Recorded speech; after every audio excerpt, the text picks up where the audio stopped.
2001년도 5월에 저와 제 아내가 뉴올리언즈 세미나리에 있는 대학원을 같이 졸업을 했습니다. 아까 5월 달에 이렇게 졸업을 하고 보니까 이제 저희가 기숙사에 있을 시간이 9월 전까지입니다. 왜냐하면 학교를 졸업한 학생들은 기숙사에서 나가야 됐었어요. 근데 3월 달에 저희 아이가 첫 아이가 태어났거든요. 그래서 3개월 된 아이와 저희 부부가 하나님께서 어디로 인도하시는가 이제 우리가 결정을 해야 될 순간이 왔어요. 갈 바를 알지 못하는 저희 부부는 이제 전과 같이 하나님 앞에 엎드리기 시작했습니다. 기숙사 옆에 그 기도실이 있어요. 미국 사람들이 만들어 놓은 기숙사가 있는 기도실이 있는데 거기에서 이제 저와 제 아내가 교대하면서 기도를 하기 시작했어요.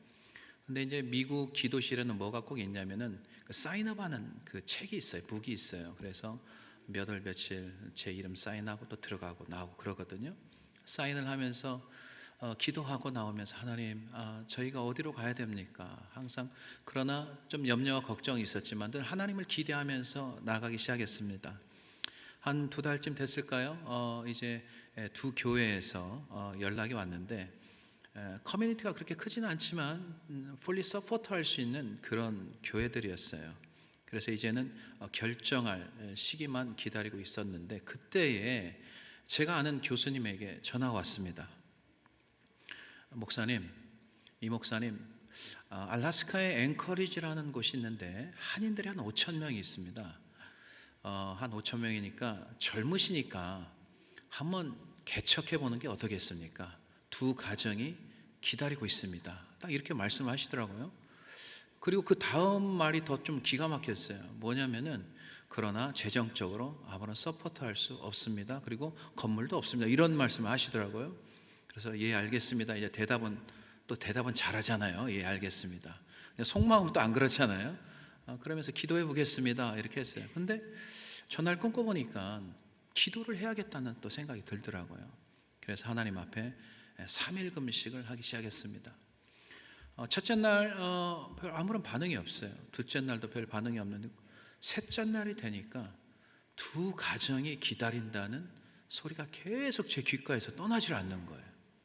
그래서 3일 금식을 마치고 이건 아니지. 제가 도대체 알래스카가 어디 있는지도 모르는데 무슨 어떻게 가냐고. 그래서 그럼 한번 3일 금식 한번 더 해보자. 그래야 또 기도를 했어요. 기도를 하니까 첫째 날, 둘째 날은 아무런 반응이 없는데 꼭 셋째 날 되면은 두 가정이 기다리고 있다. 두 가정이 기다리고 있다. 계속 소리가 들리는.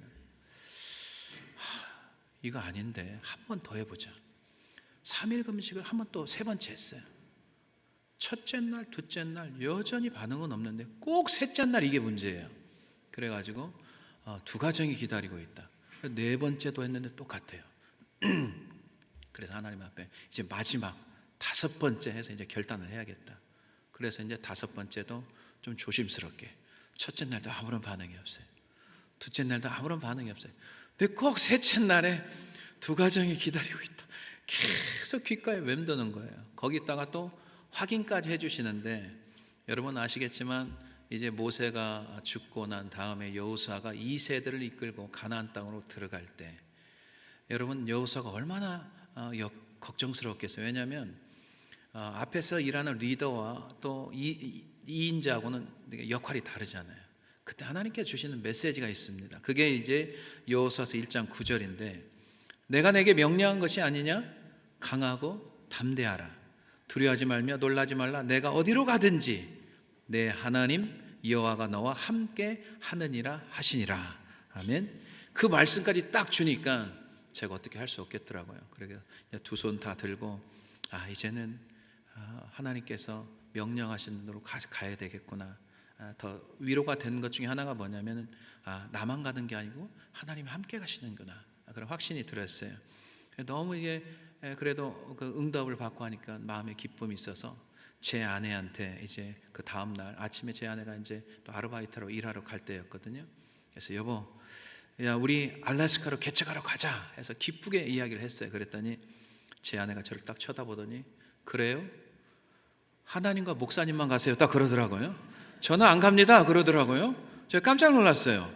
그래서 굉장히 당황스럽고 그랬지만 곰곰이 생각해 보니까 제 아내의 마음도 이해가 갔습니다. 사실상 대학원 다니면서 저는 이제 밤에 한 5시간 청소를 했고, 제 아내는 투잡을 뛰면서 교육학 석사를 마쳤거든요. 그리고 3월 달에 아이가 태어났는데 몸조리를 하지 못했어요. 왜냐하면 양가 부모님에서 오시지 못했고, 그래서 이제 저와 제 아내가 어떻게 그냥 조리를 대충 한 적이 있었습니다. 힘들게 유학생을 하면서 졸업을 하였는데 이제는 좀 안정된 교회가 이제 좀 있으면 결정이 되는데, 그것을 왜 뒤로 하고 알래스카로 가자고 하니까 목사님과 하나님만 가세요, 이 말이 좀 제가 이해가 갔습니다. 그러나 저는 이런 확신이 있었어요. 하나님께서 저에게 말씀하셨으면 우리 아내한테도 분명히 말씀하셨을 걸로 저는 믿었어요. 일을 마치고 저녁에 집에 돌아온 아내를 제가 보자 제 아내가 눈이 굉장히 충혈이 되어 있더라고요. 눈물이 굉장히 많이 흘린 것 같아요. 그러면서 뭐라고 저한테 하냐면, 목사님 알래스카 개척 갑시다, 당장 갑시다 그러더라고요. 제가 깜짝 놀랐어요. 아침하고 저녁은 완전 반대잖아요. 어찌된 일인가. 그래서 아내 이야기를 들어보니까 일을 마치고 이제 운전을 하면서 집에 돌아오면서 하나님 앞에 하소연을 했대요. 하나님, 제가 공부하고 또 일하면서 또 사역하면서 얼마나 고생을 했는데 그걸 다 아시면서 왜 저를 알래스카로 보내시라고 합니까? 아니, 오라는 것도 아닌데 왜 저를 알래스카로 보내시려고 하면 저 못 갑니다 그랬대요. 그럴 때 하나님께서 이런 음성을 주시더래요. 나는 네 기도 들어줬다. 네 기도 들어줬다. 그런 거예요. 그러자 제 아내가, 아니 제가 언제 알래스카 간다고 기도했습니까? 라고 또 반문했대요. 그랬더니 하나님께서 너 신학교 다닐 때 개척한다고 나한테 서운하지 않았느냐? 지금이 그때야. 이제 가는 거야. 그러나 내가 너와 함께 갈 테니까 너 두려워하지 말고 겁내지도 말라라고 하셨답니다. 이와 같이 하나님의 말씀이 저의 아내가 이제 임했고, 또 저의 아내가 이런 생각이 이제 들어서 회개를 했다는 거예요. 이제 대학원도 좀 졸업했고 또 영어도 좀 되니까 하나님께서 원하시는 곳으로 가려고 하지 않고 내가 가고 싶은 곳, 편안한 곳으로 가려고 했구나 하면서 회개의 눈물이 터지면서 집에 도착하자마자 저에게 알래스카로 개척하러 가자고 했던 거랍니다. 이런 과정을 거쳐서 저는 하나님의 부르심에 순종해서 2001년도 10월 달에 두 가정인데 한 가정에 한 명씩 2명이 함께 개척을 시작했습니다. 개척이 진행되자 알래스카 베프티스트 컨벤션 주총회에서 저희 3가족 비행기 티켓을 만들어 주셨고, 그 다음에 책과 그 다음에 자동차를 쇼핑한 모든 비용을 대줬습니다. 그리고 이제 개척하신 한 가정, 그 집사님이 인터내셔널 패밀리인데 남편이 미국 분인데, 도착해 보니까 원베드룸으로 저희를 인도하는데 보니까 정말 테이블부터 책상부터 다 갖춰진 방을 또 준비를 해 주셨더라고요.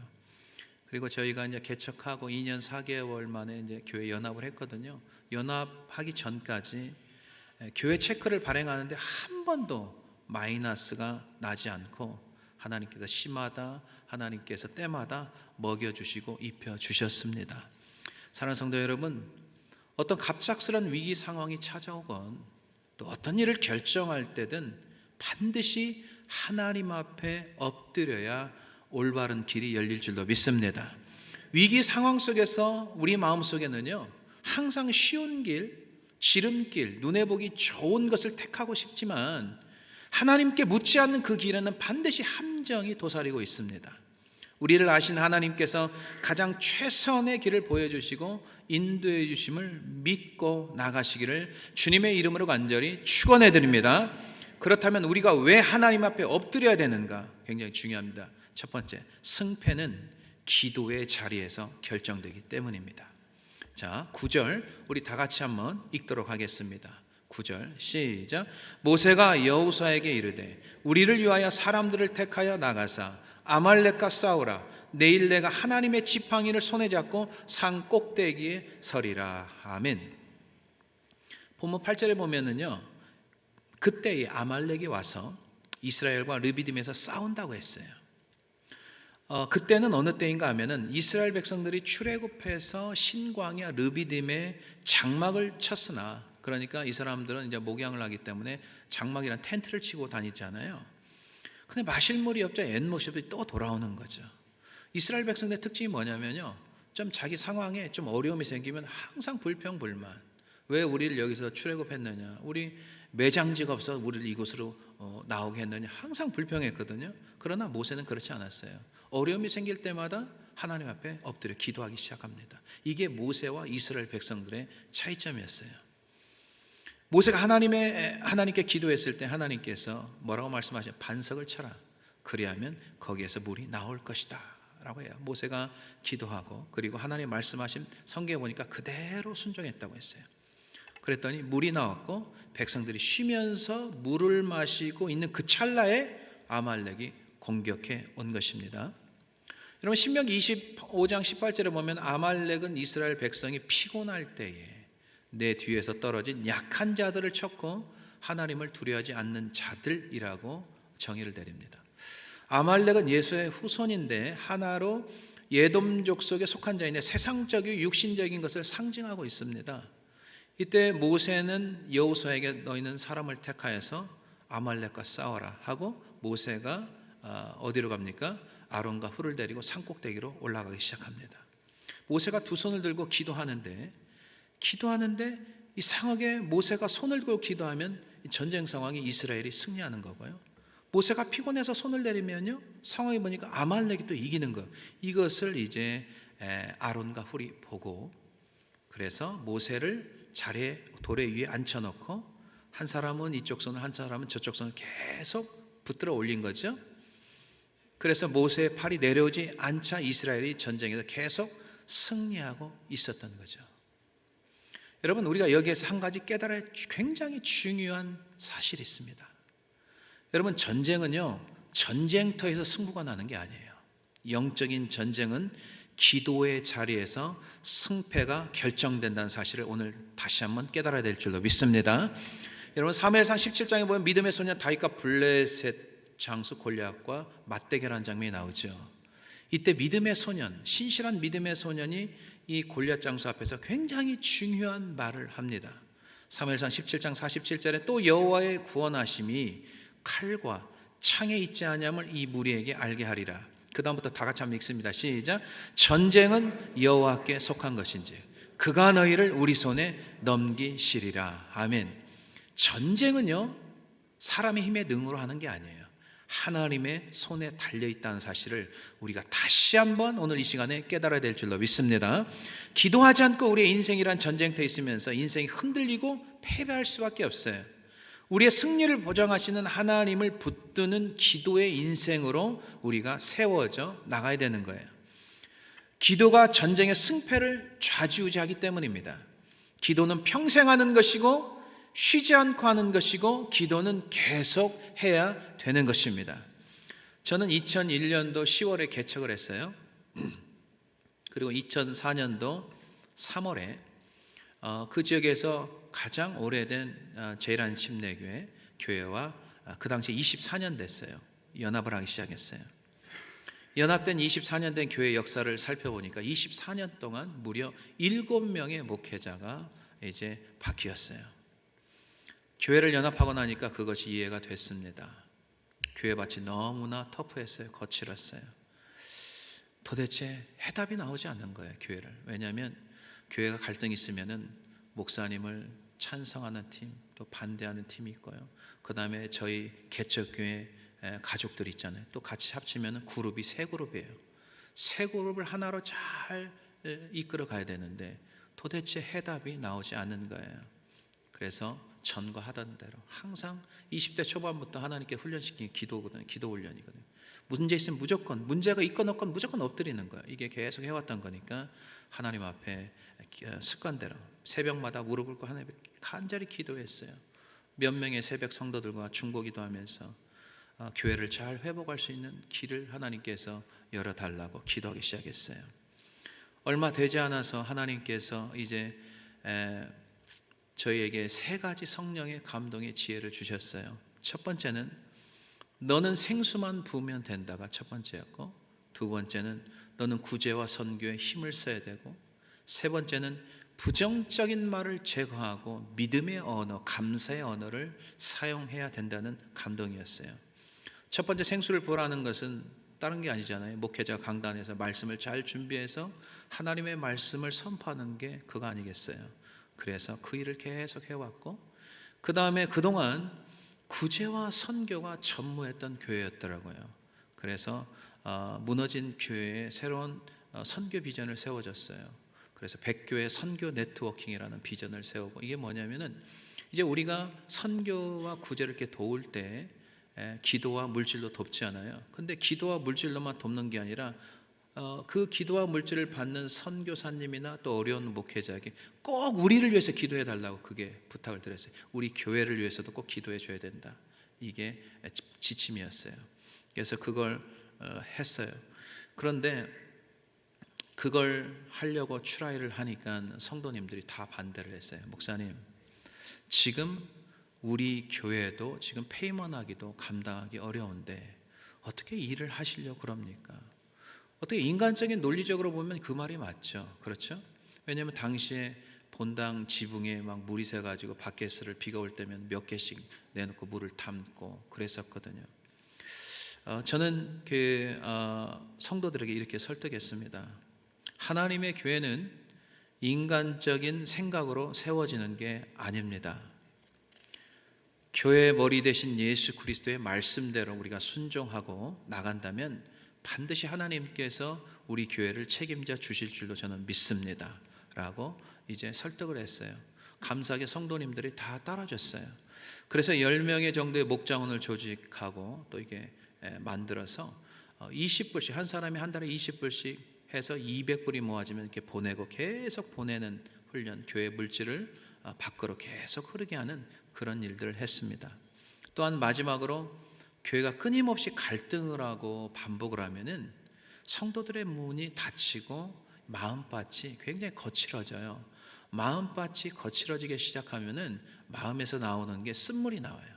그래서 늘 부정적인, 똑같은 모습을 봐도 긍정적인 면이 없어요. 늘 부정적이고 불평과 원망을 하는 거죠. 근데 여러분 아시겠지만요, 이 말은 시자잖아요. 좋은 말을 해도 30배, 60배, 100배고요. 나쁜 말을 해도 30배, 60배, 100배예요. 이 원리를 여러분들 잊어버리면 안 돼요. 그래서 입에서 나쁜 말을 하면 안 돼요. 말을 할 때 제일 먼저 듣는 게 내 뇌가 제일 먼저 듣는데요. 그래서 교회에 항상 정말 선한 말, 감사의 말, 믿음의 언어를 사용할 수 있도록 계속해서 성도들에게 틈만 나면 가르쳤어요. 반복했어요. 그래서 성경 공부 시간이나 제자 훈련이나 그 다음에 설교 중에다 계속해서 훈련시켰어요. 근다고 해서 갑자기 이들이 바뀌는 건 아니었어요. 몇 개월이 지났어요. 서서 이제 언어가 변하기 시작하고 굳은 성도들의 얼굴에 웃음이 피기 시작한 거예요. 계속 바뀌기 시작했어요. 그리고 이제 연합한 지 9년 만에 하나님께서 교회 페이먼을 다 갚도록 하나님께서 은혜를 허락하셔서 헌당 예배를 드리게 됐어요. 이때는 좀 아멘 좀 하셔야 되는데 할렐루야. 예, 어느 교회든지 이게 축복이 됐으면 같이 아멘을 여러분들도 복이 임하는 줄로 믿습니다. 괜히 저만 쳐다보면 안 되는 거고 아멘 할 땐 해주셔야 돼. 그래서 이제 저희 교회 하나님의 은혜를 헌당하게 됐습니다. 하나님이 정말 우리 헌당 예배를 간소화하게 해도 되니까 또 다른 길이 있으면 또 새로운 또 비전을 보여주십시오. 그래서 계속 같이 기도했는데 하나님께서 그때 우리가 도미니카 선교를 하고 있을 때 참 어려운 교회들이 너무 많잖아요. 건물이 없는 교회가 거의 대부분이거든요. 그래서 너희가 도미니카에 교회를 좀 지어달라, 그런 마음에 감동이 주셔서 또 교회 짓기를 했어요. 그래서 한 4만 불 정도 모아서 또 IT 성도들 위해서 또 교회를 지어줬어요.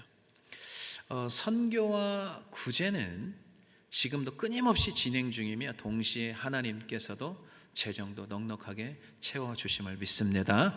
현실은 어려워 보여요. 그러나 중요한 건 뭐냐면요, 아무리 어려워도 하나님은 살아계시잖아요. 그리고 우리가 기도의 자리를 지키면 하나님께서 반드시 우리를 승리케 해 주실 줄로 믿습니다. 모든 전쟁의 승패는 기도의 자리에서 결정이 된다. 이거 잊지 마세요. 기도의 자리에서. 이 사실을 다시 한번 깨달으시고, 한비전교회 모든 성도님들은 이제는 기도의 자리를 지키셔야 돼요. 기도의 자리를 지킨 모든 성도에게 하나님의 승리가 임할 줄로 믿습니다. 인생의 승패는 기도의 자리에서 이제 결정이 된다고 말씀을 드렸어요. 그렇다면 기도의 자리에서 어떻게 기도해야 되느냐? 두 번째, 지속적으로 기도해야 됩니다. 이게 중요합니다. 자, 11절 보겠습니다. 11절 시작. 모세가 손을 들면 이스라엘이 이기고 손을 내리면 아말렉이 이기더니. 아멘. 아말렉과 전쟁에서 굉장히 희한한 장면이 연출되는 거죠. 여호수아가 앞에 나가서 전쟁터에서 나가서 전쟁하는데, 모세는 산 위에서 아론과 훌을 함께 데리고 가면서 모세가 계속 손을 들고 있으면 이스라엘이 막 이기는 거예요. 근데 피곤해서 손을 내렸어요. 그랬더니 아말렉이 또 이기는 거예요. 야, 이게 무슨 일이냐. 그래서 마지막 때 믿음을 지키기 위해서, 영적 전쟁에서 승리하기 위해서는 반드시 여러분들의 기도의 무릎이 강해야 될 줄로 믿습니다. 기도의 무릎이 아니면 영적 전쟁에서 절대로 이길 수가 없습니다. 전쟁은 우리의 똑똑함이 아니에요. 우리의 능력과 재능도 아니에요. 우리의 노력도 아니에요. 하나님의 손에 달려있기 때문에 하나님의 손을 붙들어야 여러분들이 전쟁에서 승리할 수 있는 줄로 믿습니다. 여러분, 사복음서에 보면은 마태복음 21장, 마가복음 11장, 누가복음 19장, 요한복음 2장에 동시에 똑같은 말씀이 나와요. 그게 뭐냐면은 예수님께서 성전에 오르시는 장면이 나오는데, 가장 먼저 한 게 뭔지 아세요? 성전 척결 작업합니다. 성전에 들어가 보니까 영 아닌 거예요. 분명히 성전에서는 내 아버지 집은 기도하는 집이라고 했는데 기도하는 사람이 없어요. 그리고 거기서 무엇을 하느냐? 장사하죠, 물건 매매하죠, 돈 바꾸죠, 비둘기 파는 사람 가득 찬. 예수님이 열이 받은 거예요. 의분이 일어난 거예요. 그래서 채찍을 들고 상을 다 엎으셨어요. 그러면서 마태복음 21장 13절, 이 말씀 여러분 평생 잊지 마셔야 돼요. 자, 다 같이 읽습니다. 시작. 그들에게 이르시되 기록된 바 내 집은 기도하는 집이라 일컬음을 받으리라 하였거늘 너희는 강도의 소굴을 만드는도다 하시니라. 아멘. 하나님의 저는 기도의 집이 돼야 돼요. 그래서 성전에 오면요, 다른 거 하지 마세요. 가장 먼저 기도하고 시작하셔야 돼요. 기도해야 돼요. 다른 집에 가서도요, 축복 기도해 주시고요. 여러분 가정에 기도가 끊어지면 안 돼요. 기도가 끊어지면요, 육신의 생각도 일어나 거기서 트러블이 생기는 거예요. 기도하면 하나님이 컨트롤 해주시죠. 그러나 기도하지 않으면 내가 컨트롤하려고, 그러니까 어려워지는 거예요. 그래서 여러분, 교회가 늘 기도하는 교회, 기도해야 성령이 충만한 교회, 하나님의 영이 살아서 움직이는 하나님의 놀라운 교회가 될 줄로 믿습니다.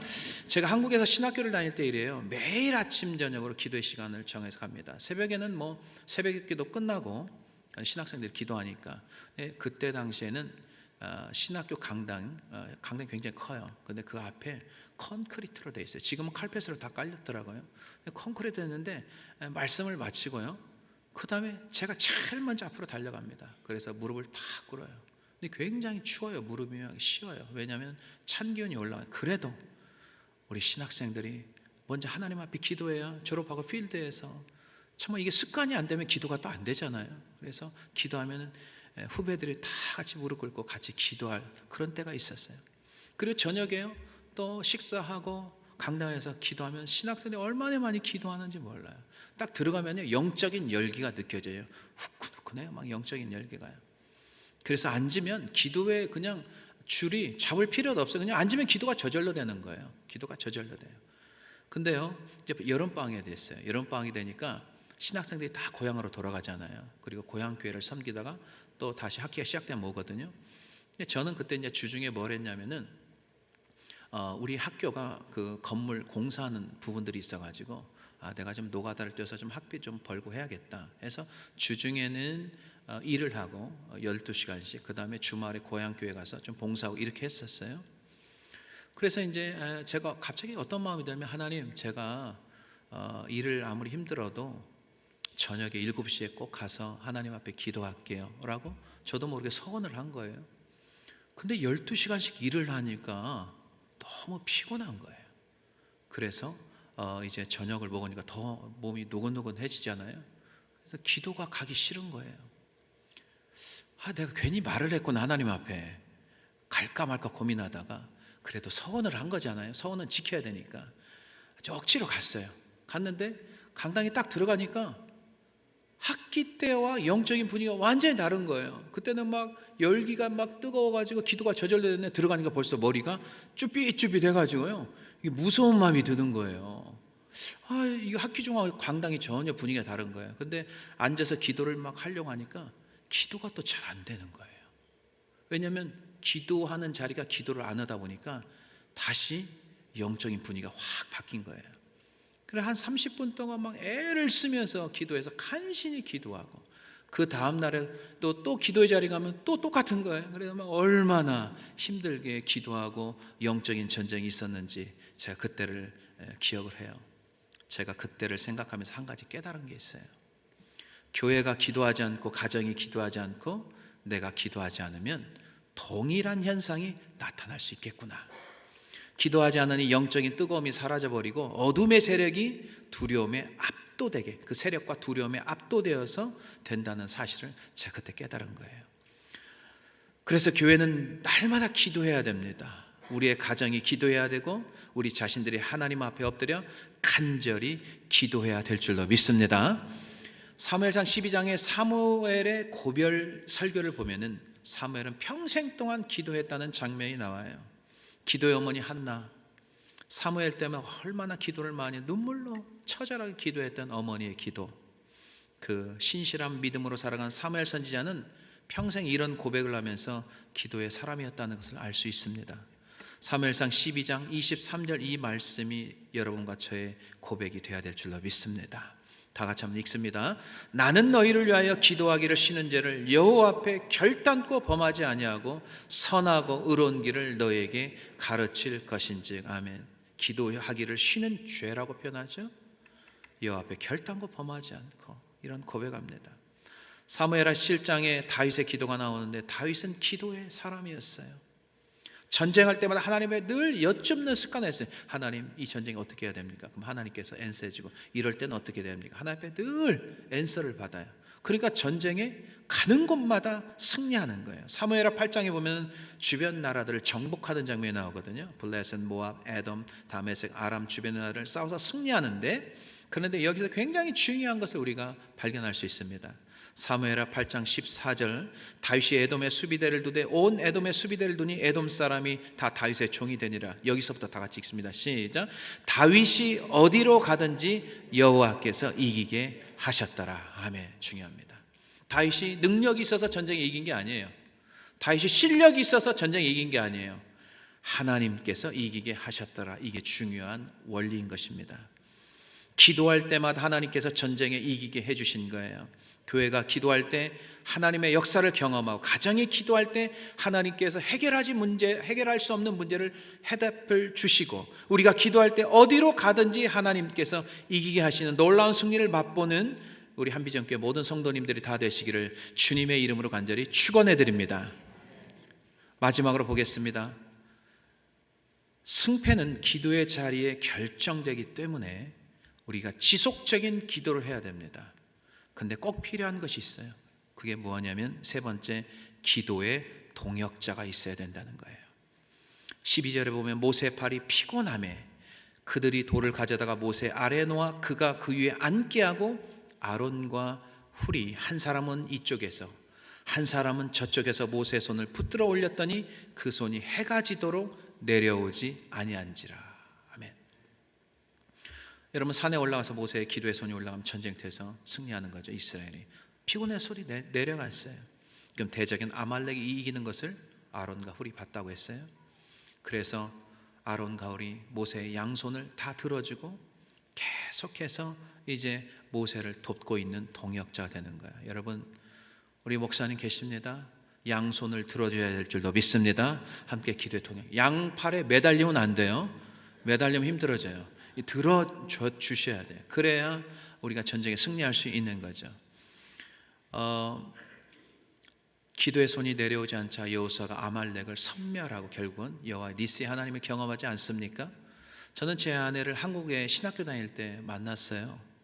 하나님이 20대 초반에 저를 부르셔서 목회길로 준비하면서 이제 결혼에 대한 걸 생각해야 되잖아요. 그래서 저와 저 어머니가 평생 동역자인 배우자 위해서 도대체 이 배우자가 어떤 배우자를 같이 동역해야 되느냐, 가장 중요한 것은 기도하는 여자를 좀 만났으면 좋겠다 그랬어요. 기도하는 여자. 계속 기도했어요. 다른 거 기도는 잘 안 하고 기도하는 사람이면 참 좋겠다. 그래서 말씀드린 대로 매일 신학교 강당에서 정해놓은 시간에 아침 저녁으로 기도하기 시작했어요. 저녁에 이제 제가 한 7시쯤 이제 정해놓고 기도하면은 그 강당 2층도 있거든요. 2층에서 허스키한 목소리에 자매 목소리가 계속 들리더라고요. 그래서 처음에는 별 뜻 없이 그냥 들었어요. 근데 매번 갈 때마다 똑같은 시간에 허스키한 목소리에 자매의 기도 소리가 계속 들리는 거예요. 기도를 하다가 좀 궁금해지잖아요. 도대체 어떤 자매인가? 그래서 이제 나중에 보니까 제가 결혼할 그 자매였어요. 그래서 이제 그 자매와 교제를 하면서 비전을 쉐어링을 해보니까 비전이 너무 똑같은 거예요. 그래서 개척의 비전, 그 다음에 선교의 비전, 유학의 비전, 이런 비전들이 어떻게 그렇게 동일하게 똑같은지, 그래서 함께 같은 길을 가자고 이제 같이 기도하고, 그 다음에 졸업하고 바로 이제 4월 달에 결혼하게 된 거죠. 나중에 어머니 이야기를 들어보니까 참 기가 막히더라고요. 어머니는 아들이 이제 목회길을 가니까 어머니도 기도하는 자매를 위해서 기도했는데, 어머니는 기도 제목이 또 2가지가 더 포함됐더라고요. 키는 160이어야 된다. 그 다음에 얼굴은 계란형이어야 된다. 근데 몸무게는 이야기 안 했어요. 근데 그 2가지가 진짜 정확하게 맞은 거예요. 키가 딱 160이에요. 그리고 얼굴도 좀 약간 계란형이고. 야, 우리 어머니 참 대단하시다. 아들 향해서 한 기도가. 그래서 기도는 좀 더 구체적인 기도를 해야 되겠구나 라는 것을 그때 좀 깨달은 적이 있습니다. 제 아내가 결혼하기 전부터 같이 전도사 생활을 하면서 또 결혼하고 지난 30여 년 동안 같이 계속해서 기도로 저를 서포트를 하고 있어요. 저희 교회 행사나 집회, 그리고 아프신 분들 다양한 기도 제목이 있으면 새곡 기도팀에 계속 이야기해 주는 거예요. 중보기도. 그리고 요즘은 카톡이 있으니까 목장 리더들한테도 바로 즉각 보내고 지금 잠깐 여러분들 기도해 주세요. 그래서 아픈 분들도 있을 수 있으니까 이머전시 기도나 그런 것 계속 그런 식으로 기도 중보기도를 나눕니다. 그리고 지금도 교회에서 새벽마다 또 저녁에 눈물로 기도해 주시는 저희 연로하신 어머님, 또 아버님 지금도 기도하세요. 척박한 알래스카 땅에서 하나님의 교회 성도들을 세워나갈 수 있었던 것은 이런 저희 교회 기도의 동역자들, 부모님들, 또 가족들, 그리고 사랑하는 또 아내의 기도, 이런 기도가 있었기 때문에 교회가 건강하고 든든하게 세워졌다라고 저는 확신합니다. 만약에 저 혼자 기도했더라면 벌써 쓰러졌을 거예요. 지쳐서 앞으로 나가지 못했을 거예요. 여러분 기억하세요. 사역도 기도도 혼자 해서는 안 되고요, 혼자 할 수도 없습니다. 처음에 혼자 하다가 지칠 수가 있어요. 반드시 믿음과 믿음의 동역자와 기도의 동역자가 있어야 됩니다. 모세가 피곤해 손이 내려갈 때 돌을 가져다 주고 앉혀주는 아론과 홀이 있어야 돼요. 그런 동역자가 있었기 때문에 이겨내면서 끝까지 함께 전쟁에서 승리할 수 있었던 것입니다. 제가 23년간 목회를 감당할 수 있었던 것, 큰 힘이 되어 주었던 것은 믿음의 동역자들, 기도의 동역자들이 있었기 때문에 제가 믿음의 경주를 지금까지 할 수 있었던 거예요.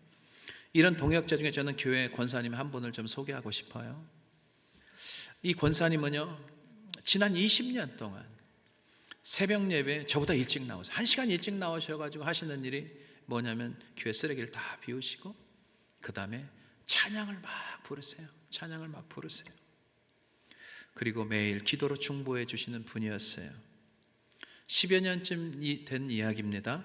그날에 권사님이 새벽 기도를 잘 마치고 기도 잘 하시고 집에를 가셨어요. 전 사무실에서 이제 뭐 아침 또 큐티도 하고 성경을 보는데 갑작스럽게 그 권사님이 계속 생각이 나는 거예요. 너무 이상하잖아요. 계속 생각나게 하는 것도요. 그래서 제 아내한테 여보, 권사님한테 전화 한번 해봐라. 뭐가 좀 느낌이 좀 이상하다. 그래 전화를 한번 해보라고 했어요. 아내가 전화를 하자 남편 집사님이 전화를 받으셨대요. 권사님 좀 바꿔주세요 그랬더니 침대 아래층 침대에서 주무시고 있다고 해가지고 깨웠는데 잘 일어나질 않더라는 거예요. 그래서 제 아내가 남편 집사님에게 권사님이 주무신다고 전화를 안 받으신다고요? 이상하네, 많이 피곤하신가 봐요. 왜냐하면 그분은 목회자가 전화하면 즉각 받는 분이에요. 어떤 일이 있더라도 목회자 전화를 받는 분이었거든요. 전화를 끊고 좀 이상함을 느낀 저와 제 아내는요, 운전을 해서 그 집으로, 권사님 댁으로 가기 시작했어요. 근데 거의 가까이 왔을 때쯤에 앰뷸런스 소리가 요란하게 소리를 내면서 저희 차를 앞질러 가더라고요. 그래가지고 이제 저희도 이제 집 가까이 가게 됐는데요, 도착하니까 권사님이 산소호흡기 있잖아요, 그걸 낀 채로 앰뷸런스에 실려 들어가시더라고요. 굉장히 황당했죠. 아침까지 새벽기도 잘 마치신 분인데. 그래서 몇 시간 후에 가족들로부터 연락이 왔는데 더 이상 살 가망성이 없다고 지금 사인을 기다리고 계신대요. 굉장히 충격을 받았어요. 그래서 급히 병원으로 갔어요. 중환자실에 이제 제가 들어갔어요. 들어가서 보니까 정말 코마 상태, 식물인간이에요. 호흡기 빼면 그냥 돌아가시는 거예요. 그래서 다시 중환자실에 나오니까 로비에 친척들과 그 다음에 몇몇의 가족들이 한 10여 명이 거기에 웅성웅성 모여있더라고요. 제가 다 모였어요. 다 모이세요. 여러분 아시는 대로 지금 권사님 코마 상태입니다. 사람이 죽고 사는 것은 하나님의 손에 달려 있습니다. 지금 여기 계신 분 중에 예수님을 믿지 않는 분도 분명히 있을 겁니다. 그러나 다 내려놓고 하나님의 이제 손 안에 권사님이 달려 있으니까 여러분 믿지 않더라도 이번 한 번만 믿어주세요. 그리고 권사님을 위해서 살려달라고 우리 하나님 앞에 간절히 기도했으면 좋겠어요. 그래서 한 10여 명이 그 라비에서 통성으로 기도를 한 적이 있어요.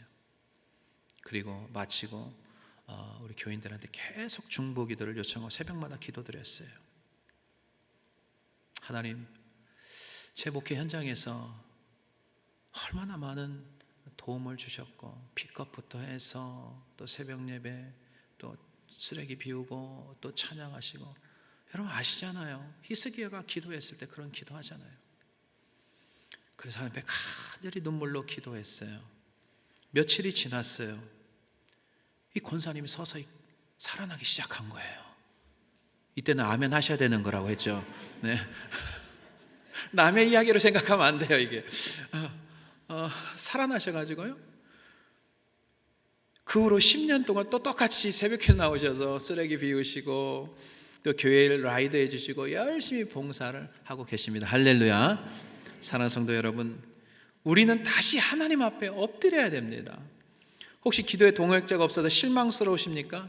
기도에 동역자가 없다고 실망하지 마시고요, 지금 여러분이 남편을 위해서 기도에 동역자가 되어주시고, 아내를 위해서 기도에 동역자가 되어주시고, 자녀를 위해서, 교회를 위해서 여러분들이 기도의 동역자가 되어주시면 되는 것입니다. 기도의 자리가 전쟁에서 우리를 승리하게 할 줄로 믿습니다. 포기하지 마시고 지속적으로 기도해야 될 줄로 믿습니다.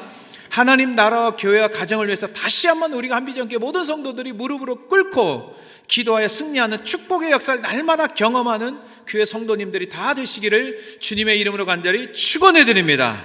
우리 다 함께 우리 찬양했으면 좋겠어요.